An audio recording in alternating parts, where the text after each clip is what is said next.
So you're currently in Nashville, correct? Yeah, Nashville, Tennessee. Great. Lived here 3 years this month. Nice. Talk to me about that. Like where were you born? Kind of what brought you to Nashville? I was born in Alabama, but most people don't know that. I Nice. definitely claim Texas. It's all I know. Yeah. Once I was like thinking, remembering memories, I was in Hmm. Texas. So I definitely claim Texas. Yes. Then my mom is Mexican. My dad is South African. They Hmm. met at Auburn at Montgomery. Got a tennis scholarship and Great. then moved to Dallas very quickly after that. Yeah. That's so cool. Yeah, I was just in Austin maybe a month ago and in Dallas. I love it there. And I appreciate the awareness of saying that you were from Alabama and not claiming that because if you are you're not an Alabama fan, are you? No. Okay. Cool. I was gonna have to Yeah. end the podcast on a minute and five, so just kidding. No, and I'm not a Cowboys fan. I just Oh, no dog in any of those fights. let's go. I take it. So Grant, tell us a little bit about you. Like what's your who's Grant? I wanna get to know you more than at the end. I'm sure we'll talk a little bit more about practical, like what you do and kind of all the fun stuff you're part of. But tell us a little about yourself. About me, I would say pretty serious about unity, Hmm. pretty serious about discipleship, getting to help with the church plan right now. I feel like one of our mutual friends is Noah Heron, Yes. and we're about 2 months into the church right now, Way Church in Hmm. Nashville, Tennessee, and 3 years into marriage. A cool thing that I'm getting to be a part of right now with my family is we don't have any kids, but my younger brother actually lives with us, and so does my niece Danny, who's 7 years old, and then my nephew Anders, who's 5 years old. But unfortunately, my sister-in-law passed away a couple years Mm. ago, or just a few years ago, and so we brought them in, and they'll live with us 6 more months, but they've been with us kind of 2 years, and so Wow. unique thing about just a lot of change all Yeah. at once. I feel like God a lot of us have seen that in 2020 and Hmm. beyond of just uprooting new jobs we probably didn't see coming, new cities we probably didn't see coming, relationships, just new seasons for sure. And Yeah. that's been one of the things that we thought would be, and has been hard at times. But yeah, going from no kids and new in marriage, new in a city, away from our family, new job, it was a lot to add one more thing. But it's been really cool to have maybe skip the baby phase right away and just go Yeah. straight to kids that are walking, talking, Yeah. thinking, being developed, and they're so fun. It's cool to come home and someone's, like, so excited to, like these Hmm. kids, like, wanna jump in your arms is, like, really awesome. Yeah. Well, that's so special. Thanks for sharing that, by the way. That I appreciate your vulnerability and sharing that. And even what a privilege of that. Like it's so random, but I think I met your wife so I am a contractor, work kind of connected with glue. I know Okay. that she just transitioned out of glue, but we maybe 6 months ago at an on-site, we were in line at a buffet and I got connected and I was like, oh my gosh, this is such a weird small Yeah. circle, which typical just church ecosystem, like everybody knows everybody. So so cool. And even obviously Noah, got to give Noah a shout out. He's been on the podcast 2 times, by the way. Very, very early on the podcast before I even knew what I was doing. I don't know what I'm doing still, but a little bit more high production, but love Noah so much and Maddie. So Grant, you just said that you said 2 years ago you moved to Nashville or three? 3 years, yeah. Okay. So talk to me about that move. Like what was the reason behind Nashville? Obviously now it's kind of cool to see a church plant and I'd love to talk about that in a minute, but like why Nashville? Definitely was a job. Hmm.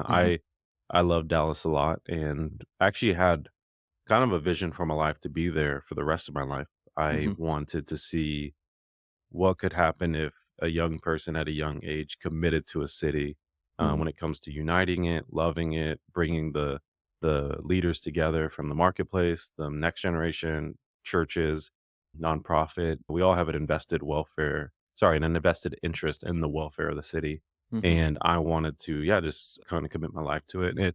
It's kind of funny. You got a Christmas tree behind you right now, and there's a Christmas movie that's a classic called It's a Wonderful Life. There's a Hmm. main character, George Bailey.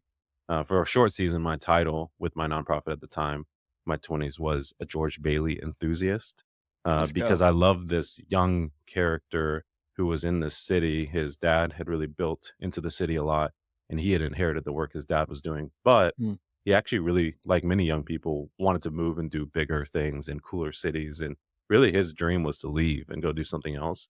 And I kind of felt like a lot of young people had the same desire of like, I can't wait till I can go and do something else somewhere else. We almost kind of feel like that if we're going to make an impact, you got to go do it somewhere else. And we're a very transitional Mhm. generation, often church hopping, job hopping, relationship hopping. And yeah, I think I saw that and decided I wanna be like him in the sense that he stayed. In his case, if you know the story, it's because he had to. Time after Mhm. time when he was about to leave, something would happen, and he's like he made the right decision and the moral decision, and he took responsibility, but he didn't want to do it. However, at the end of his life, he and I'm kinda ruining the movie, but it's, like, literally decades old. It's on you at Right. this point, is he gets to see what his life was like if he was never born, and he goes from a really hard time, a difficult time where he's like, I'm willing to give up and I wish I never even lived, to seeing, man, because you live, this is all that has happened for your city, your entire community and friends, and everyone is really struggling without your presence. And you had no idea how much one life, your life, mattered. Mhm. And I thought, man, if he's doing that and he was like begrudgingly there, how much more if you were like actively, intentionally, prayerfully there. And so that really was my hope for Dallas. And I don't think I failed. I think I was all in where I Mhm. was in my city, and I try to now just be all in wherever I am. But I was surprised when getting the offer to join Gabe Lyons and Rebekah Lyons, who run at the time a nonprofit called Q, now changed the name to THINQ, to come join them. And that meant moving to Nashville. And I'd not been given offers a lot in the past, and it Mhm. would always be like, if it was in another city, it was like non-negotiable. I know it's not what I'm called to do. And this was the first time ever where I thought no, even said no. But as time went by, felt a prompting that maybe I was needing to be more prayerful about it. And it ended up being something that I felt like God called me to. And I was met with immediate multiplication as I made that faith decision. Mm. I'm very confident that I'm supposed to be here, but Yeah. that was why we made the move. Well, it's so special, and something that you said that I think is interesting because I've talked about it a lot. I'm sure a lot of people within our ecosystem talk about transition and knowing when it's time to move or when it's time to transition out of a job or whatever. But what you said is at a young age. Can you point back to a time when that was something inside of your heart or even in your mind where you say, I think I'm supposed to stay in Texas or stay in Dallas. Like this is I have a heart for this city. Like what maybe who or what was something that helped put that fire in your belly for your city, but also the power and even awareness to think that not a lot of people do that. You know, there was a gathering called Movement Day that Tim Keller was a big part of. Mhm. It's where I kind of got my launch speaking on the next generation or speaking at conferences. It's a funny story of me getting invited 2 days before to be on at the time a millennial panel. And Nice. I really liked the vision. Tim was kind of popular for, I think it was called city centered vision, where it's like this idea that if you get business leaders, church leaders, nonprofit leaders, and next gen leaders together, they all could create something like really beautiful in a city. Mhm. And God tends to move through those channels a lot in cities. And getting to see them do that in New York for 6 to 7 years and then replicate that and start gathering leaders in Dallas was really cool to kind of get a vision for the city, see the importance of the city, and see the potential of the city's impact nationally. Like I do think a lot of there's so many different. I don't know if you're familiar with the Seven Mountains. We tend to use a language of seven channels. There's Mhm. business, education. Basically, if you're not familiar with like the idea of there's different channels of culture that Yeah. really influence the heart of a nation or the heart of a group, the country, and it's business, education, government, family, arts and entertainment, media, church, and I might be missing one. But I just had not I was kind of learning about that at the time. I was also seeing how Dallas, though it doesn't influence the whole nation on all those channels, but in the same way that I think LA influences the nation when it comes to entertainment, I think Mhm. DC influences the nation when it comes to politics and government. I do believe Dallas is one of the top 3, top 5 cities that influence the nation when it comes to spirituality and the church especially. And I think marketplace is a big second there, that maybe what we could do in Dallas could influence what happens in the church on a national level. Not automatic. It's not everything Mhm. that happens there is going to happen everywhere else. but it's got to be in the top 5 of most Yeah, traveled to city that agreed. pastors and Christian leaders go to for conferences, mega church gatherings Mhm. to say, "Hey, you guys are doing this. We want to learn more," or "You're hosting this." And so it kind of was a hub for a lot of new ideas or just teaching of what leadership could look like or success could look like. And so I just thought, man, if I could infuse discipleship, if I could infuse pouring into the next generation, missional living, some of these things that I thought were values that would matter a lot to the next generation that were maybe a little bit missing in the church, that actually had a multiplying effect there Yeah, than if I lived in, I think, like Branson right. or Idaho. Yeah. Not to say God's not doing. I know Hey, actually there's some great ministries in Branson. I just yeah. No, for sure. I there's something understand. about Dallas. Yeah. No, I mean, something that I've heard you say, I mean, even the last 10 minutes is, and I'm assuming these are core values in your family's kind of world, is unity and discipleship. So Yeah. as we even jump into that, like what to Grant, like what is your definition or how are you seeing even health indicators of man, this group, this business, this church, this whatever has unity and what we obviously know where there's unity, God commands a blessing. So I would assume those are some indicators of man, there's true unity in this. But what is the Grant definition of unity? Yeah, and you're talking about within a church, right? Yeah, I mean, honestly, yeah, we can just say within the church. That's great. Well, if you're okay with it, I have a more clear idea of unity Hmm. within a city for Yeah, the church. beautiful. I think because I do think when God looks at Josh, forgive me for not knowing this. What city are you in? I'm currently in Ventura, California, so about an hour north of Los Angeles. Yeah, yeah. So you're in Ventura, I'm in Nashville. Like I believe that when God looks at the church here in Nashville, He looks at like the church. He doesn't Hmm. look at like belonging alone or church of the Right. city alone, or he looks at Ventura, like he is looking at the churches as the church. Hmm. And so I do think there's a kind of a call on the church of Ventura, the church of Nashville, the church of Ephesus. Maybe that wasn't just one single church, but now there's more churches, and I do think he sees us as one. And Right. we definitely could do a better job of connecting and making sure that's one. So the big part of the question I think over the last couple of years as the church, I believe, has done a really good job of prioritizing unity, moving Hmm. towards unity. Like if we were moving towards or away, I think the church is moving towards unity. And so I'm thankful for that. And but then the question is yeah, like you said, what exactly is unity? When you know it's happening, is it this or is it that? Or people can Mm. always have different definitions.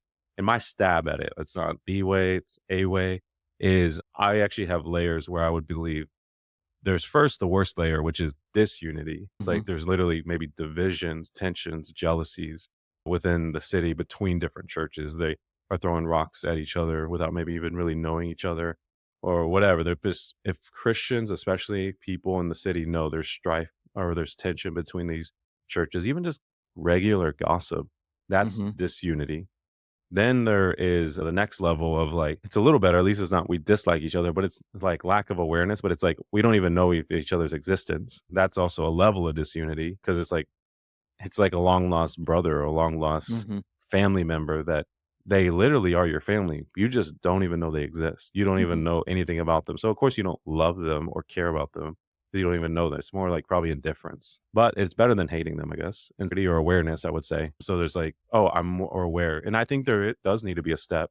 I've seen cities do this where they make the step from a lack of awareness to I'm more aware who God is using in my city, and that informs how we pray about what God's Hmm. doing here. It informs how we just caring God wouldn't just bless what he's doing in us, but that it's going to take more. And luckily there are others here.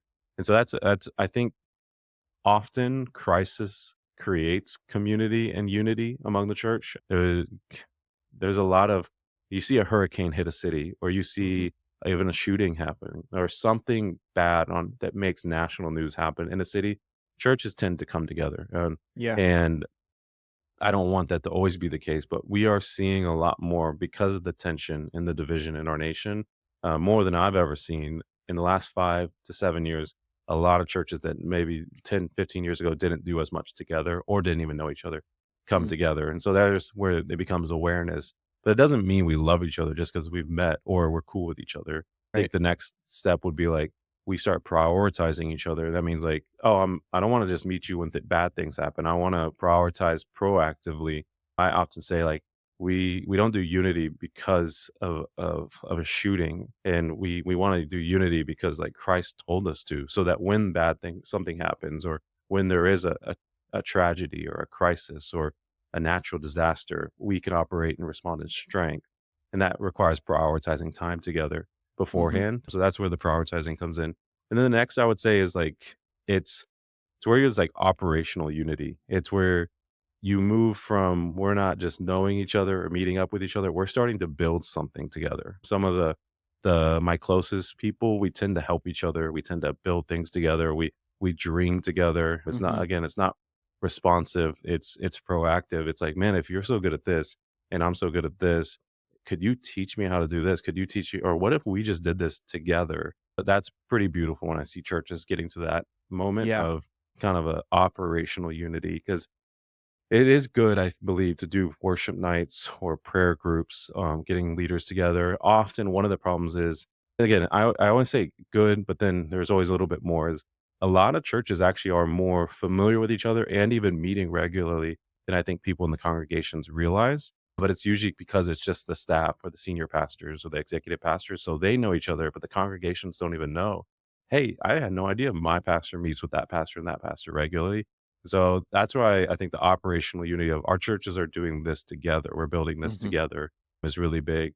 But yeah, and then the top is truly God has called us to a pretty high bar of not just knowing each other, not just being cool with each other, not just meeting up with each other, but like loving each other. Like the world would Mhm. know that you are my disciples by your love for one another.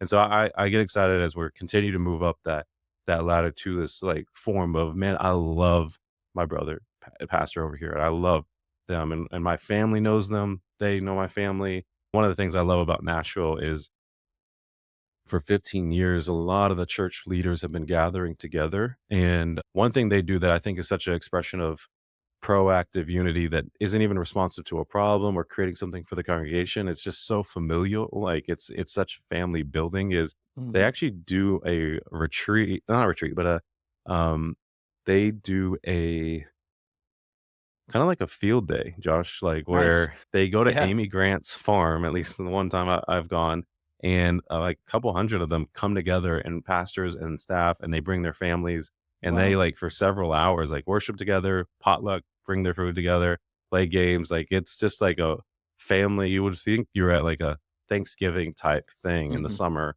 and it's pretty cool to see that they have been doing that for years where they're getting together Wow. and really letting it the relationships and the unity bleed down into he Mhm. actually is doing a retreat for the first time, he's doing Wow. it, but he's in Nashville. Wow. Just think we should prioritize Mhm. time together, and your spouse is invited, you got a room, and let's, That's like, spend incredible. more time together, and so that's what I'm excited about is seeing the church continue to move down that Mhm. direction of unity that's like, "Hey, you're my friend, you're my family, we don't always have to even do anything together, I just want Right. you to know, like, I'm in your corner." Yeah.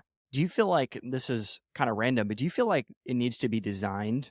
Like, I've been in the church probably 10 years, and I believe we're talking about humility, we're talking about truly serving another person, and the ego has to obviously stop at the door because we've all been in rooms where it's like, "Oh, wow, this doesn't feel inviting, this doesn't feel hospitable." But do you feel like that needs to be designed, like, even within a city, maybe within a denomination, or not even in the standpoint of just a team on a Sunday morning.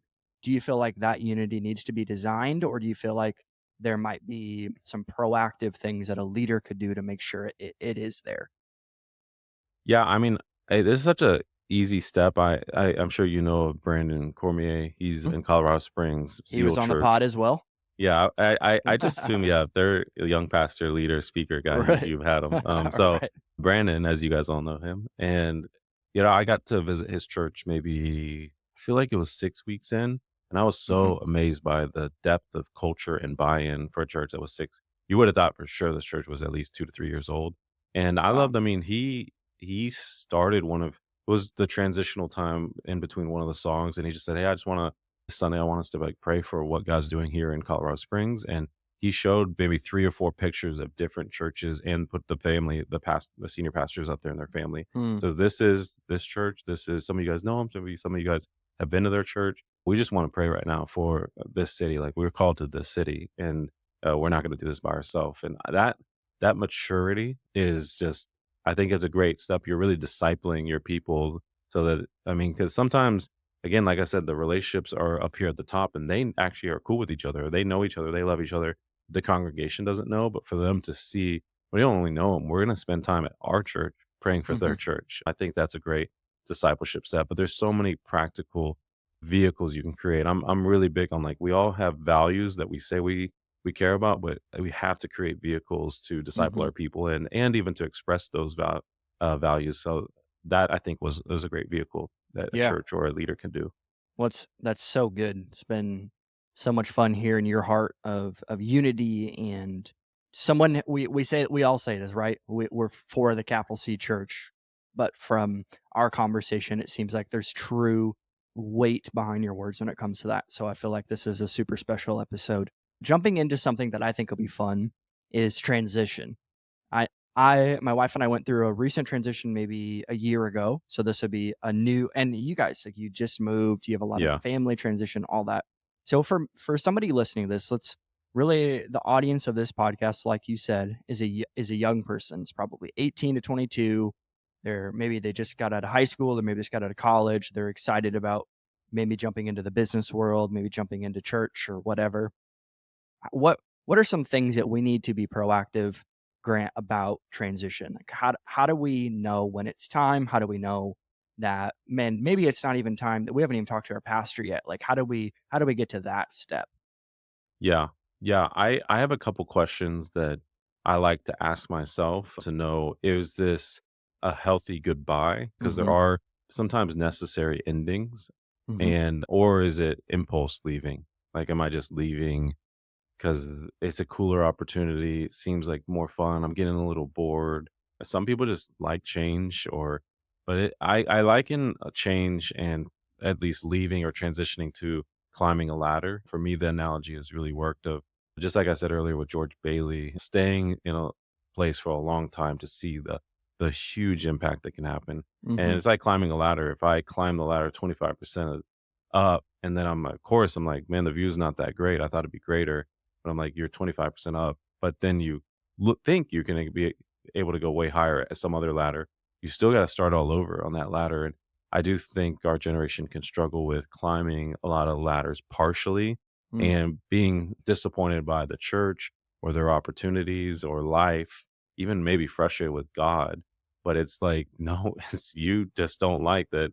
It doesn't happen like that. Like, Right. you have climbed a lot of partial ladders and the views are partially good, I guess. Mhm. But you want to see something beautiful. It's the long distance, long commitment in the same direction, as Eugene Peterson says. And so, um, for me, I mean, just before I go into this, Josh, well, you said you transitioned. What was that transition? Yeah, my wife and I she lived in Omaha, Nebraska for her whole life. I lived there for 5 years. We were part of the, church for 5 years Okay. and had, probably a 7 to 8 month long transition. It was not like overnight. We were in really an executive pastor role overseeing our operations team and a lot of internal transition with the church. So our lead pastors transition out January 2021.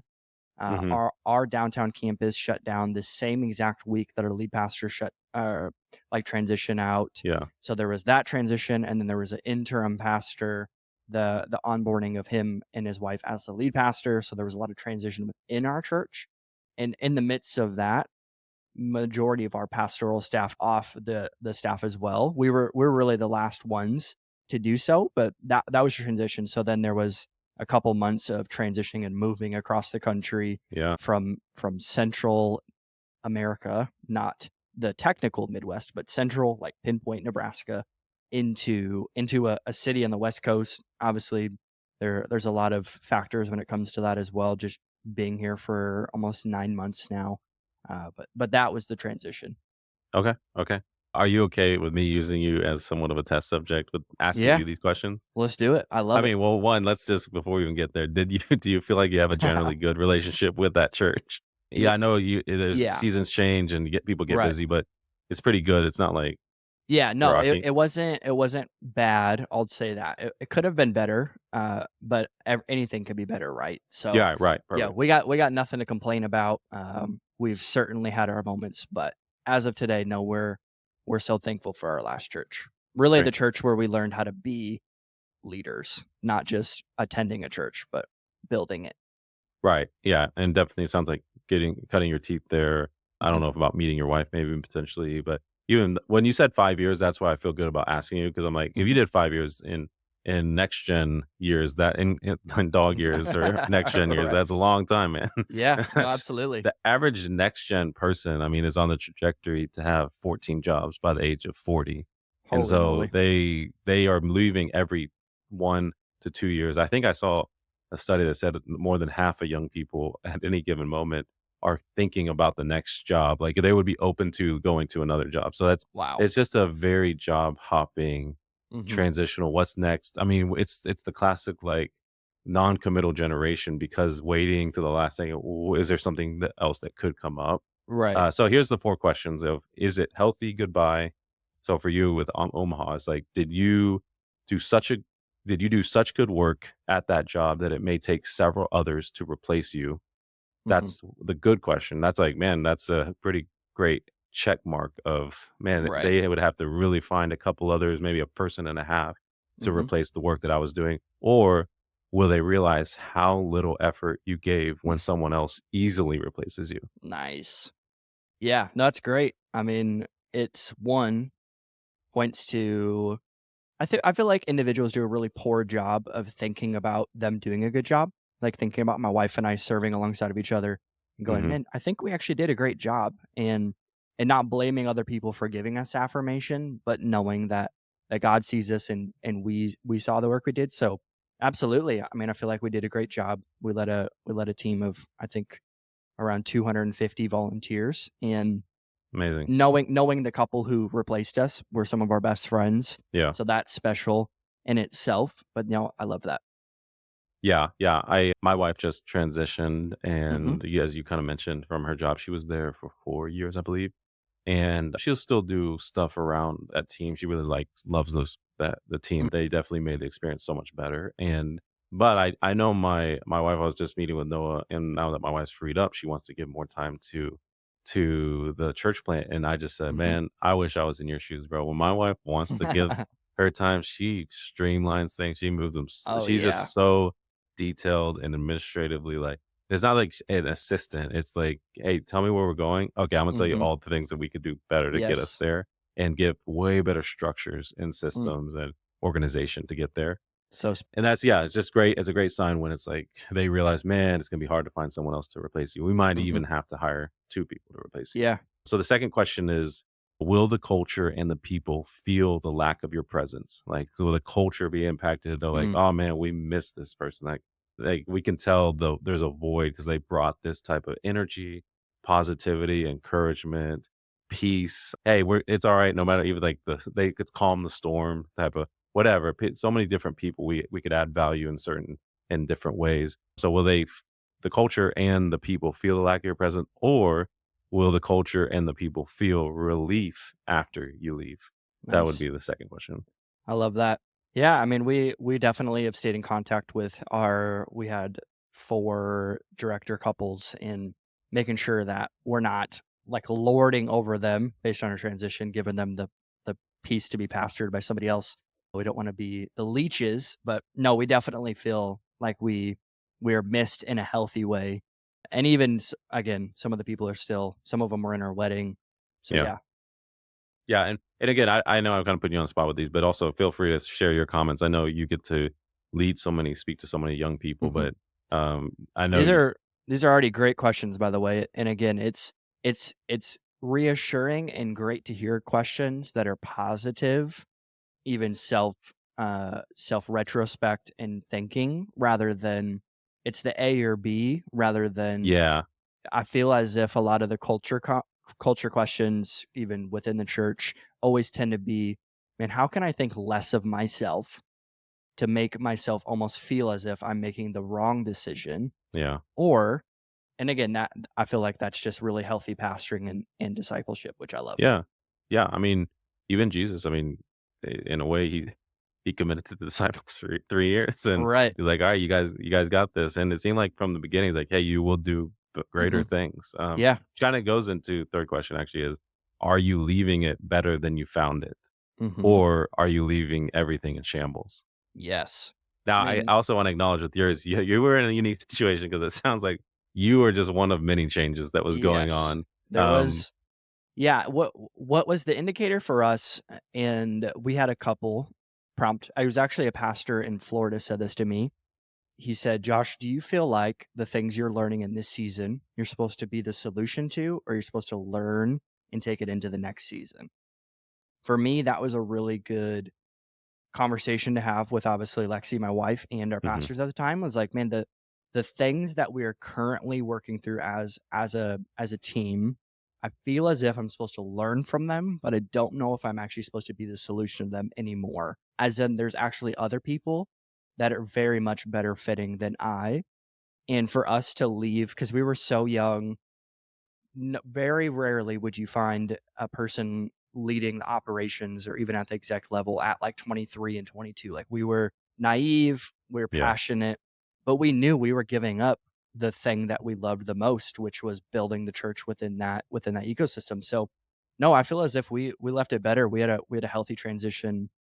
The couples that we led loved each other more, loved the church more, and it was a passion point for us to make sure that it wasn't about us even within that the transition. I was like, "Man, if we truly do care about the capital C church, well, you guys will be fine and we will be fine because yes, we're partnering with Jesus, but he's building this church. Like he's been building it way longer than I was alive, and yeah, he will continue to do so with whoever is willing and able. So, yeah, that I feel like that's a great question because we've definitely been around people where it's the opposite, where it's like you're basically a janitor for the next 9 months cleaning up their mess. But yeah, yeah. hopefully that's not maybe someone will think different on this YouTube video. We'll get a lot of nice spams per usual, but Yeah.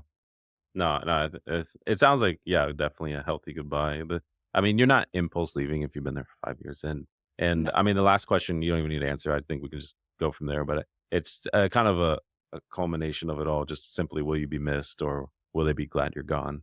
Mm, For me personally, I started my nonprofit when I was like 24 years old, mhm. and maybe I was 23 actually, and I was just out of college, and I brought like 15 of my friends to be leaders with me in starting it. It was way too many that they it was actually almost all equal. They were like me and then 14 other Yeah. people. And just 'cause I don't know, it's hard to say, "Oh, no, you're gonna be under them," and them. We all just kinda the way the nonprofit I started kinda it kinda blew up really quickly, and so we Mhm. all felt like we were a part of it, and it was a really cool time, but it is hard as structure starts coming in. I remember one of my closest friends, literally, yeah, just one of my close friends, and yeah, it was hard because they there was a way they had an entitlement to me because of Mhm. how close they were, that they would talk to me, Yep. talk about me, even felt kind of a responsibility or role that they had to hold me in check. And I think there's a part of that that's true, but there was a part where they're like just making leading is already hard sometimes. Leading when you're trying to make it harder, of course, is really, really hard. And so it was so hard for me to finally say, "Hey, I need to let this person go." Mhm. I had a leader tell me, "In the short run, you always want to be put the person before the vision. But in the long run, if they keep putting themselves before the vision, you got to put the vision before that Mhm. person." And it had Yeah. really hit that point where I'm like, it's impacting so many other people.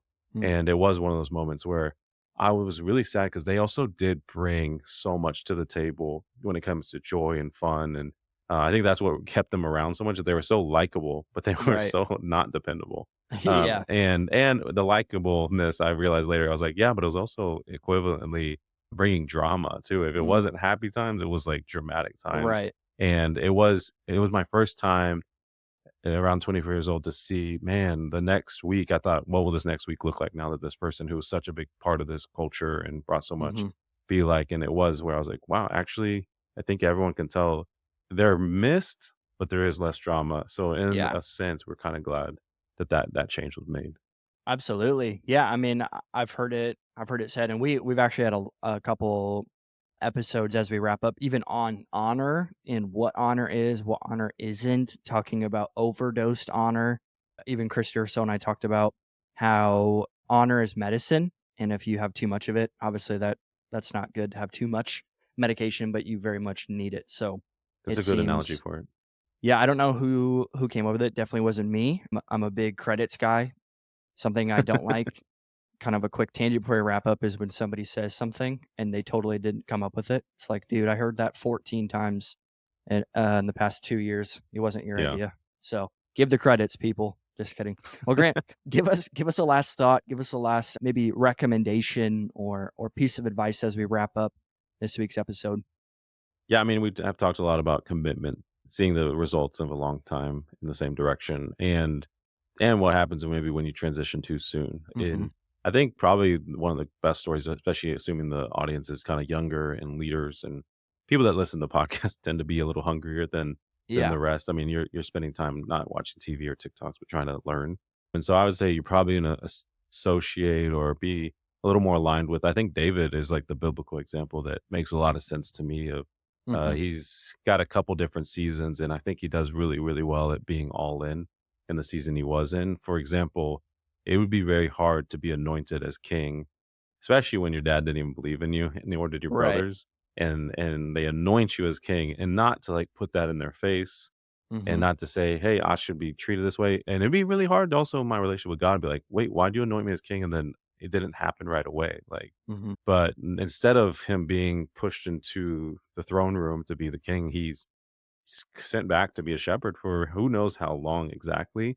But the next time it seems like he gets an objective to do, it's his dad telling him to go take food to his brothers. So I Hmm. think a lowly role is like, you're not even in the military. You're not, I mean, I don't think most people know for as big as the David and Goliath story is. I mean, I think it's probably one of the most known outside of stories outside of the cross, like that even unbelievers, all human history know the David and Goliath story. It's like, Hmm. it's such a big story, Right. and the only reason David even got to fight Goliath was because he was all in the season he was in, Hmm. and just simply being obedient to bring food to his brothers. And if he missed that, and and he had warranted reasons to say, as the king, I'm tired of doing these kind of Yeah. these tasks. I mean, if anything, let me go be in the battle with my brothers, not do anything for my brothers. But he did do it, and if you know the story, like his brothers were even like, "What are you doing here?" And even they still didn't seem to believe in him. And I just think I really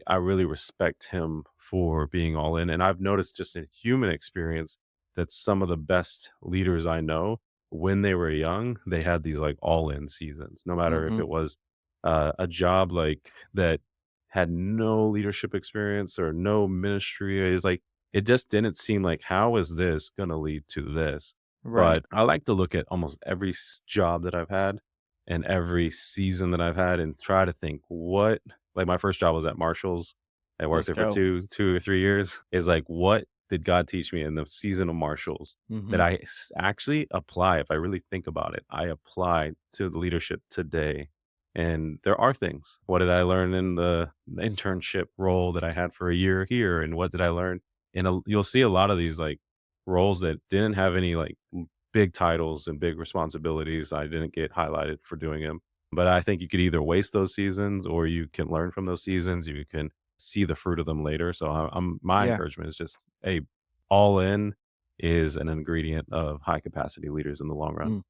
So great. So great. Well, thank you so much for being on, Grant. Seriously, it's been so fun to chat the last 40 minutes and learn a little bit about inside of what you're thinking about, how you're processing your guys' last couple years of transitioning while still maintaining, obviously, a fantastic being a husband, a leader within your guys' church plant. Love the Herons and love you guys so much. And we'll talk soon. Yeah. Thank you, Josh. We did it, Grant.